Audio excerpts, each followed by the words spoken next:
So 205 task 3. And for this task, the serial monitor of the Arduino software doesn't work anymore, so I have to use PuTTY here. And I save the session over here, and I want to open it up, just double click it.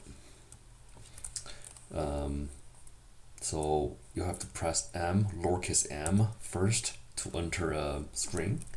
So let's type hello world first and press enter, and then uppercase S, so you can see hello world is already transmitted, and then press uppercase R to receive it.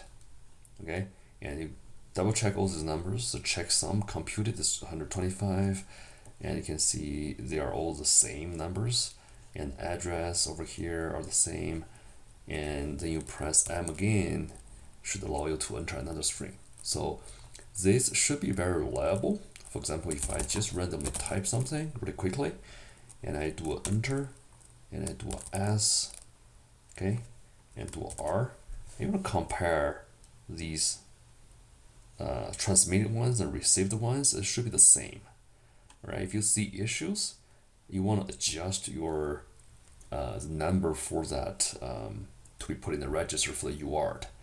That could be the issue. I slowed it down a little bit to get a more reliable received data for this case. Okay.